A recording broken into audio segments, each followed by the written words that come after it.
जय हिंद दोस्तों। आज हम समझेंगे कि हार्ट अटैक क्या होता है, हार्ट अटैक कैसे आता है और इससे बचने के क्या उपाय है। यही कड़ी हम आज देखेंगे। तो चलिए स्टार्ट करते हैं। तो आज का टॉपिक है हार्ट अटैक। हार्ट अटैक क्या है।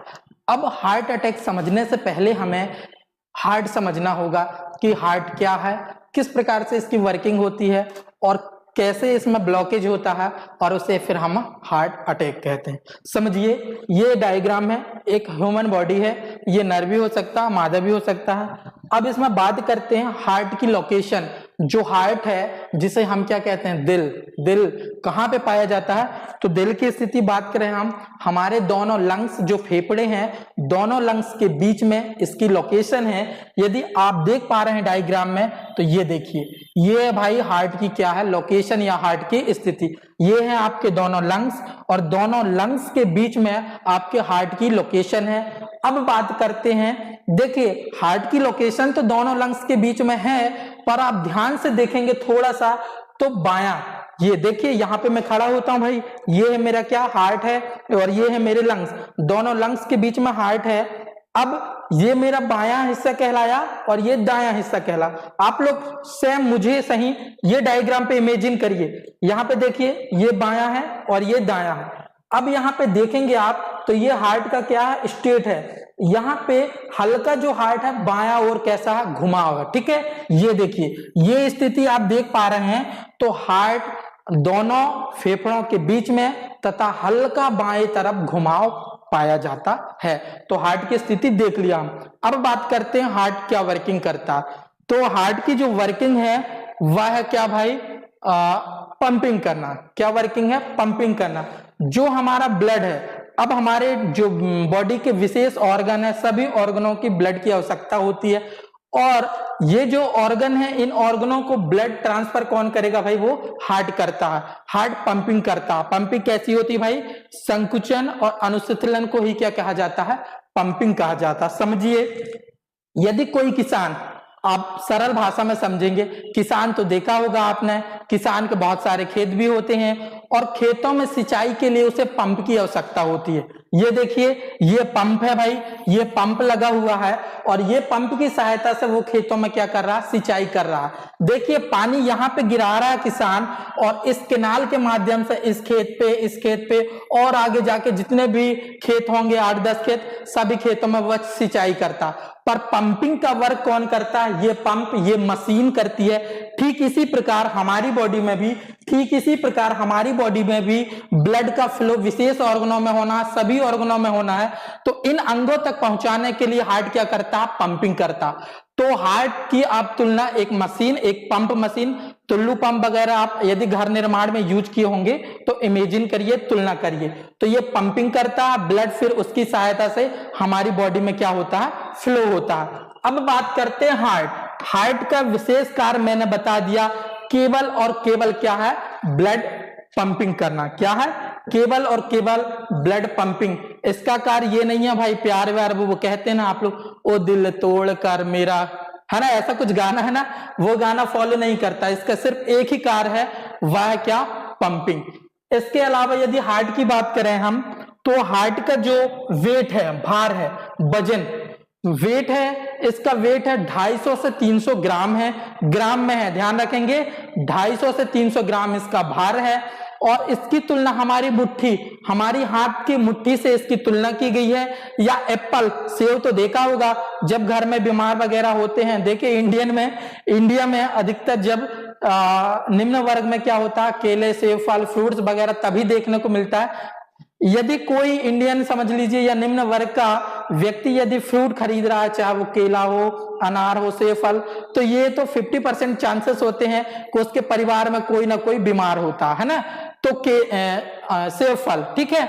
एप्पल से तुलना भी की गई है किसकी, हमारे हार्ट की। इसके अलावा हमारे हाथ की मुट्ठी के आकार का होता है, इसका वेट है जो 250 से 300 ग्राम होता है। अब बात करते हैं स्पंदन। स्पंदन मतलब धड़कता। तो 1 मिनट में 72 बार धड़कता। हमारा हार्ट जो है 1 मिनट में 72 बार पंपिंग करता है, मतलब 72 बार क्या करता है, ब्लड को पंप करता है। चूंकि समझिए 1 मिनट में कितने सेकंड होते हैं, 60 सेकंड होते हैं। 1 मिनट में 60 सेकंड होते हैं और 60 सेकंड में ये 72 बार क्या होता है भाई, पंपिंग करता है, स्पंदन करता है, धड़कता है। आपका दिल 1 मिनट में 72 बार धड़कता है। अब जब ये 1 मिनट में 72 बार धड़केगा तो कभी कभी एग्जाम में क्वेश्चन पूछ लेता भाई कि एक धड़कन, एक स्पंदन, मतलब एक बार पंपिंग करने में जो हार्ट है, हार्ट को कितना समय लगेगा, तो हार्ट को एक स्पंदन करने में 0.8 सेकंड लगेंगे। ठीक है, समझिए 1 मिनट में 72 बार धड़क रहा है, मतलब 1 मिनट में कितने सेकंड होते हैं, 60 सेकंड, और 60 सेकंड में भी वह 72 बार धड़क पा रहा है, मतलब समझ रहे हैं, उसे 1 सेकंड का टाइम भी नहीं लग रहा है। तो उसे एक स्पंदन करने में लगभग 0.8 सेकंड समय लगेगा। मेरी बात ध्यान से सुनेंगे, 0.8 सेकंड लगेगा, मतलब 1 सेकंड भी नहीं लगेगा।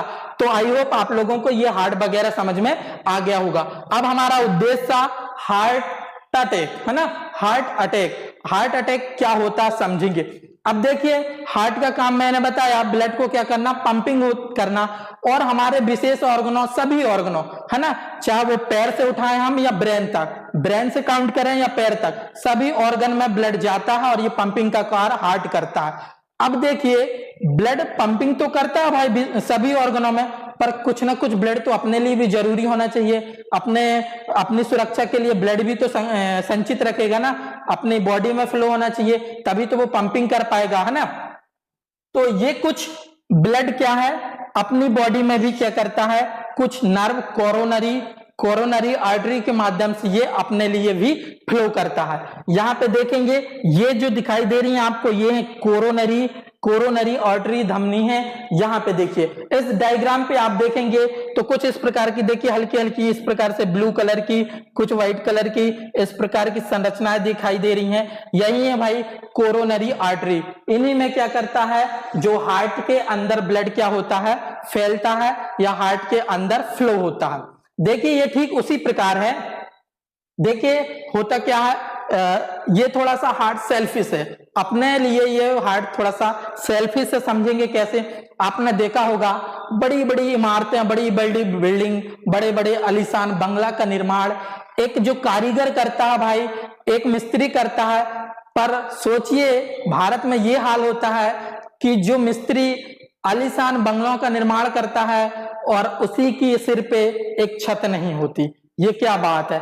ऐसे ही आपने देखा होगा, बड़े अमीर लोग होते हैं भाई, ड्राइवर लगते हैं, लग्जरी कार, BMW कार में सफर करते हैं, वर्क करते हैं, पर जब वो व्यक्ति दिन भर अपने काम से जब उसे अपना घर जाना होता है तो वो पैदल जाता है या ऑटो टैक्सी करना पड़ता। सोचिए ये हालत है। पर हमारा हार्ट इतना नहीं है भाई, सेल्फिश है। इस मुद्दे पे क्या है, सेल्फिश है, मतलब अपनी बॉडी के ऑर्गनों को तो ब्लड फ्लो करता है और खुद में भी फ्लो करता है, मतलब खुद की बॉडी को भी सेफ रखता है। तो ये देखिए, ये कोरोनरी धमनी के माध्यम से अपने में फ्लो करता है। अब समझिए हार्ट अटैक कैसे होता है, हार्ट अटैक कैसे आता है। जब कभी हार्ट अटैक 3 टाइप से होता है, मेजर, माइनर और मैस्यू। मेजर, माइनर, मैस्यू टाइप का हार्ट अटैक होता है। ये हार्ट है, इस हार्ट में मैंने बोला ये कोरोनरी, यहां पे दर्शा देता हूं मैं, यहां पे कोरोनरी आर्टरी है। ठीक है, ये क्या भाई, कोरोनरी आर्टरी है, इसमें ब्लड फ्लो हो रहा। अब होता क्या है, मान लीजिए इस भाग में, यहां पे आपको क्लियर इमेज दिखाई दे रही ना, मान लीजिए ये लास्ट भाग में ब्लड ब्लॉक हो गया, ब्लड ब्लॉकेज हो गया, यानी रक्त का थक्का जम गया। ठीक है, ब्लॉकेज का मतलब क्या होता है, रक्त का थक्का जमना। इस भाग में, यदि इस भाग में ब्लड क्लॉट हो जाता है, ब्लॉकेज हो जाता है, तो ये जो हार्ट अटैक कहलाएगा, ये कौन सा हार्ट अटैक कहलाएगा, माइनर। कौन सा कहलाएगा भाई, माइनर हार्ट अटैक कहलाएगा। मान लीजिए ब्लड का जो थक्का है इस यहां पे जम गया। ठीक है, यहां पे जम गया, इस भाग पे ब्लड का ब्लॉकेज होता है, तो इसे हम क्या कहेंगे, मेजर। इसे हम क्या कहेंगे, इसे हम मेजर कहेंगे और इसे हम माइनर कहेंगे। समझिए मेरी बात, जब माइनर हार्ट अटैक आता है तो समझ में ही नहीं आता, व्यक्ति को पता ही नहीं चल पाता कि उसे हार्ट अटैक है, माइनर है, मेजर है, पता ही नहीं चल पाता। देखिए हार्ट अटैक अधिकतम केस में तब पता चलता है जब 70% ब्लॉकेज हो जाता है, मतलब यहां पे समझिए, यहां पे हार्ट अटैक हमें तब पता चल पाता है, यहां पे देखेंगे, देखिए ये समझिए, यहां पे देखते हैं, चलिए ये मान लीजिए ये इतना भाग 10% भाग, ये 10% भाग ब्लॉकेज है, मतलब यहां पे रक्त का थक्का जम गया, तो हमें पता ही नहीं चलेगा कि हार्ट अटैक आया हमें। फिर हम चलते हैं, थोड़ा सा ज्यादा क्राइटेरिया लेता, ज्यादा एरिया कवर करता है, और इतना जो आर्टरी, कोरोनरी आर्टरी है, धमनी है, इसका जो भाग है ब्लॉकेज हो जाता है, संकीर्ण हो जाता है, ये अटैक भी हमें पता नहीं चल पाता। एक बड़ा अटैक आता है, इसे हम कहते हैं लगभग ये 80% एरिया, ये देखिए यहां पे लगभग ये 80%, ऐसे समझ लीजिए आप 30%, 80% एरिया ब्लॉकेज हो जाता है, तब हमें पता चलता है कि अब हमें हार्ट अटैक है। तो समझ रहे हैं, यहां पे समझेंगे तो ये जो है माइनर अटैक हुआ, हल्का ब्लॉकेज हुआ, 20% या 10% भाग ब्लॉकेज हुआ तो वो माइनर है। अगर ये वाला जो हार्ट अटैक है, अगर व्यक्ति को माइनर अटैक आता है तो चिंता की बात नहीं है। देखिए चिंता की बात तो है, अटैक कोई सा भी आए, माइनर आए, मेजर आए या मैसिव आए, अटैक आए मतलब चिंता की बात है। पर यदि माइनर अटैक आता है तो उतनी प्रॉब्लम नहीं होती, जान नहीं जा सकती। और यदि यहां पे ब्लॉकेज हुआ और यदि मेजर अटैक आता है तो जान जाएगी या नहीं जाएगी, ये किस पे डिपेंड करता है? ये आप पे डिपेंड करता है, हॉस्पिटलाइजेशन पे डिपेंड करता है और ट्रीटमेंट पे डिपेंड करता है कि आप समय पे बहुत जल्द हॉस्पिटल पहुंच गए और डॉक्टरों द्वारा आपको सही समय में सही चिकित्सा मिल गई, आपको सही ट्रीटमेंट मिल गया तो आपकी जान बच जाएगी। और तीसरा जो अटैक होता है, ये यहां पे समझ लीजिए, यहां पे आ गया, देखिए यहां से कोरोनरी आर्टरी शुरू होती है, यहां से कोरोनरी आर्टरी ये शुरू हो रही भाई, ठीक है, यहां से शुरू हो रही है। और यदि लास्ट एंड पे ब्लॉकेज बना तो माइनर अटैक, ज्यादा दिक्कत नहीं है। और यदि बीच में आया तो मेजर ब्लॉकेज, मतलब मेजर अटैक है, इसमें चिंता की बात है, समय पूर्व आपको सही समय में हॉस्पिटलाइजेशन होना पड़ेगा, ट्रीटमेंट लेना पड़ेगा। और ये कहलाता है minor attack, sorry major attack. ये अटैक जो है आपको शुरुआत में पड़ जाए, मतलब जहां से कोरोनरी आर्टरी लगभग शुरू हो रही है, यहां पे यदि अटैक पड़ जाए तो ये मेजर अटैक कहलाता है भाई। ये बहुत ही खतरनाक होता है, इसमें जान चले जाती है, ठीक है, इसमें क्या हो जाती है, जान चले जाती है। तो आप लोगों को अटैक समझ में आ गया होगा। अटैक 3 प्रकार से होता है, माइनर अटैक, मेजर अटैक और मेजर अटैक। माइनर है, चिंताजनक है पर ज्यादा दिक्कत नहीं है, मेजर में सही समय में ट्रीटमेंट मिल गया तो जान बच जाएगी। और तीसरा अटैक होता है मेजर, जो बहुत खतरनाक है, आपकी डेथ, जान चली जाएगी। यहां पे समझेंगे थोड़ा सा आप इसको, ये देखिए ये माइनर अटैक है, समझ लीजिए आप, ये मेजर अटैक है और ये है मेजर अटैक। ये है मेजर अटैक भाई, इसके ऊपर एक झिल्ली पाई जाती है। देखिए सभी ब्लॉकेज हैं, ये क्या है भाई, ये ब्लॉकेज है, ये क्या है, ब्लॉकेज है, मतलब रक्त का थक्का। ये क्या है, रक्त का थक्का। देखिए जितने भी ब्लॉकेज होंगे इनके ऊपर एक लेयर पाई जाती है, इस प्रकार से एक झिल्ली या पर्दा, सही भाषा में बोला जाए तो पर्दा, ठीक है, एक पर्दा पाया जाता। तो जैसे ही 80% ब्लॉकेज होगा तो ये जो पर्दा है इसकी फटने की संभावना बहुत ज्यादा हो जाती है। यदि ये मेजर अटैक आया और ये पर्दा फटा, मतलब 100% गारंटी है कि व्यक्ति की डेथ हो जाएगी। जैसे ही ये जो पर्दा फटता है, ये पर्दा जैसे फटेगा और ब्लॉकेज पूरा कवर कर लेगा, ब्लॉकेज पूरे एरिया को कवर कर लेगा और अब यहां से ब्लड फ्लो नहीं हो पाएगा। अब यहां से ब्लड फ्लो नहीं हो पाएगा, जिससे मतलब क्या हुआ, हार्ट अटैक का मतलब क्या हुआ कि हार्ट की कार्डियक पेशियों को O2 की प्रॉपर सप्लाई ना हो पाना ही हार्ट अटैक कहलाएगा। अब O2 काय में होता है भाई, हीमोग्लोबिन ही तो पकड़ के ले जाता है ना, हीमोग्लोबिन हीमोग्लोबिन किस में होता है, रुधिर पे होता है, और यही O2 की सप्लाई हमारे हार्ट को करता है, पर ब्लॉकेजिंग हो जाती है, ब्लॉकेज हो जाता है, जिस कारण O2 की सप्लाई नहीं हो पाती और हार्ट अटैक आ जाता। यहाँ पे देखेंगे वही चीजें हैं, जब ब्लड समान गति से फ्लो हो रहा था, यहाँ पे देखिए ये आरबीसी है, ब्लड समान नॉर्मल फ्लो हो रहा था, कोई दिक्कत नहीं थी। फिर यहाँ पे माइनर अटैक कह सकते हैं और मेजर अटैक, हल्का सा अटैक आया, ये देखिए ये एरिया कवर करने लगा, मतलब आरबीसी की जो कोरोनरी धमनी है ये सक्रिय होने लगी। कैसी होने लगी, सक्रिय होने लगी, मतलब एरिया कवर करने लगा, ब्लॉकेज होने लगा। अब देखिए ब्लॉकेज हो गया तो यहाँ पे बहुत कम एरिया बचा ब्लड को फ्लो होने का, फिर भी कोई दिक्कत नहीं, ब्लड फ्लो हो पा रहा था। अब तीसरा ब्लॉकेज देखेंगे आप तो यहाँ पे पूरा ब्लॉकेज कर दिया, पूरा ब्लॉकेज कर दिया, पूरा थक्का जम गया, तो ब्लड फ्लो ही नहीं हो पा रहा है, इस वजह से यहाँ पे क्या हो जाती है, डेथ हो जाती है। यदि हमें किसी को चलना है, पैदल चलना है, तो यदि उसे 10% अटैक आता भी है तो कोई दिक्कत नहीं है, 10% अटैक आता है तो वो नॉर्मल व्यक्ति चल फिर सकता है, ज्यादा दिक्कत नहीं है। तो 10% अटैक आया तो उसमें वो चल सकता है, ठीक है। यदि 20% या 30% अटैक आता है तो व्यक्ति उसमें क्या नहीं कर पाएगा भाई, सॉरी यहाँ पे यदि 10% अटैक आएगा तो व्यक्ति बैठा रह सकता है या लेटा रह सकता है। यदि 20 या 30% अटैक आता है तो व्यक्ति चल फिर सकता है, ठीक है, चल फिर सकता है, घूम फिर सकता है। पर यदि यही 30% या 80% या 40%, 30 से ऊपर अटैक आता है तो व्यक्ति को तकलीफ होने लगती है, यहाँ पे बहुत ज्यादा दर्द होता है, ऐसा पकड़ कर व्यक्ति बैठ जाता है, दौड़ नहीं सकता, ठीक है। तो यदि 30% से ऊपर होने लगता है ब्लॉकेज तो वो क्या होने लगता है, दर्द होने लगता है, वो चल नहीं सकता, फिर नहीं सकता। चलिए, तो ये तो हमने देख लिया। अब यहाँ पे कुछ डिसऑर्डर है, ठीक है, तो आप लोगों को हार्ट अटैक समझ में आ गया। माइनर, मेजर, मेस्यू 3 प्रकार का होता है, और मैंने बता दिया कौन मतलब ज्यादा घातक है और कौन सा अटैक कम घातक है। अब इनके कुछ डिसऑर्डर हैं, मतलब इनके रोग हैं, इनसे क्या रोग हो सकते हैं। तो पहला रोग है कोरोनरी आर्टरी डिसीज।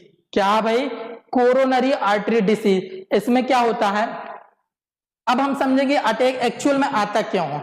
देखिए हम लोग कोलेस्ट्रॉल, ट्राइग्लिसराइड ये सभी का क्या करते हैं, सेवन करते हैं, अधिक मात्रा में सेवन करते हैं। तो जो हमारी आरबीसी की जो गुहा होती है, कैविटी होती है, ये धीरे धीरे क्या उनमें जमने लगते हैं। यहाँ पे देखेंगे हम, यहाँ पे मान लीजिए ये आरबीसी की कैविटी है, और इस आरबीसी की कैविटी है, अब यहाँ पे कोलेस्ट्रॉल जमने लगा, इसके अलावा कैल्शियम हो गया या ट्राइग्लिसराइड यहाँ पे जमा होने लगे। तो ये क्या होता है भाई, ये बड़ा होते जाता है और इसकी कैविटी सक्रिय होने लगती है, मतलब इस प्रकार चौड़ी रहती है, पर जैसे यहाँ कोलेस्ट्रॉल, कैल्शियम, ट्राइग्लिसराइड वगैरह जमते हैं तो ये सक्रिय होने लगती है। यहाँ पे देखेंगे ये कैविटी थी, इस कैविटी में यहाँ पे कैल्शियम 2+ या कोलेस्ट्रॉल या फिर ट्राइग्लिसराइड यहाँ पे क्या होने लगे, जमने लगे, तो इसकी कैविटी कैसी होने लगी, सक्रिय होने लगी। यही डिसऑर्डर क्या कहलाता है, coronary artery disease. Coronary artery disease का मतलब होता है कि कोरोनरी धमनी की गुहा का सक्रिय होना। क्यों सक्रिय होती है बता दिया मैंने, कोलेस्ट्रॉल या ट्राइग्लिसराइड जैसे जमा होने लगते हैं, इस वजह से कोरोनरी आर्टरी डिसीज होती है। फिर सेकंड जो रोग है वो है एंजाइना। सेकंड जो रोग है वह है एंजाइना। ये रोग क्या भाई समझिए, एंजाइना का मतलब ये होता है, जब आपने देखा होगा कभी अचानक सीने में दर्द होता है ना, यहाँ पे होगा, इस साइड नहीं, इस साइड होगा, सीने में जब अचानक दर्द होता है ये एंजाइना कहलाता है। समझ रहे हैं बात को, सीने में जब अचानक दर्द होता है, व्यक्ति कराह उठता है, जमीन में बैठ जाता है, लेट जाता है, ये रोग क्या कहलाता है, एंजाइना कहलाता है। यहाँ पे ब्लॉकेज बहुत ज्यादा बढ़ जाता है और जो कैविटी है, गुहा है, बहुत पतली हो जाती, बहुत सक्रिय हो जाती, बहुत तकलीफ जाती है आरबीसी को फ्लो होने में। ये डिसऑर्डर क्या कहलाता है, एंजाइना रोग कहलाता है। और थर्ड है भाई हार्ट अटैक। बता दिया मैंने, हार्ट अटैक मतलब अवरोध, बिल्कुल ब्लॉक हो जाना, ये क्या कहलाता है, हार्ट अटैक। मतलब O2 की सप्लाई बिल्कुल भी नहीं हो पाती, जिस कारण कार्डियक मसल नष्ट हो जाती हैं। तो ये सारी चीजें हमने देख लिया, ये था हार्ट अटैक। अब कुछ चीजें हैं कि क्या करना चाहिए और क्या नहीं करना चाहिए हार्ट अटैक पे। तो मैंने बता दिया कोलेस्ट्रॉल कम कर दीजिए आप। अब कोलेस्ट्रॉल हमको कहाँ मिलता है, तो कोलेस्ट्रॉल हमको जो भी एनिमल फूड है, जैसे बात करें हम मांस, बीफ, मीट, इसके अलावा बात कर रहे हैं चिकन, बिरयानी, अंडे, अंडे का व्हाइट भाग खा सकते हैं आप, अंडे का जो व्हाइट भाग है वो खा सकते हैं आप, ये सभी में कोलेस्ट्रॉल होता है। इसके अलावा हम बात करें ट्राइग्लिसराइड, ट्राइग्लिसराइड का मतलब होता है तेली चीजें, कोई भी ऑयली चीजें हो, चाहे आपका घी हो, डालडा हो, सरसों का तेल हो, सोयाबीन का तेल हो, राई का तेल हो, ये सभी तेलों को बहुत कम कर दिया जाए तो हम हार्ट अटैक से बच सकते हैं। और इसके अलावा बात करें नो स्मोकिंग, सिगरेट वगैरह धूम्रपान ना करें, इनसे बचें। इसके अलावा ये राम विस्की क्या क्या होती है भाई, है ना, ये सभी चीजें ना लें। देखिए मैडम मोहतरमा को लेटी हुई है, डिप्रेशन में तो ऐसे ही स्टेज से गुजर रही है, साथ में ब्रांडी लेके बैठी है, तो यही हाल तो होगा, है ना। अब बात करते हैं क्या करना चाहिए। अब हमें हार्ट अटैक से बचने के लिए देखिए, यदि कोशिश करिए आप कि हमें हार्ट अटैक हो ही ना, हार्ट अटैक आए ही ना, और यदि कभी आ भी जाए, यदि हमें छोटे लक्षण पता चलते हैं तो सबसे पहले हॉस्पिटलाइजेशन होना चाहिए, मतलब हॉस्पिटल जाना चाहिए। हॉस्पिटल में जो ब्लॉकेज बनता है इसे घोलने के लिए स्ट्रेप्टोकाइनेज, यहां पे ध्यान देंगे,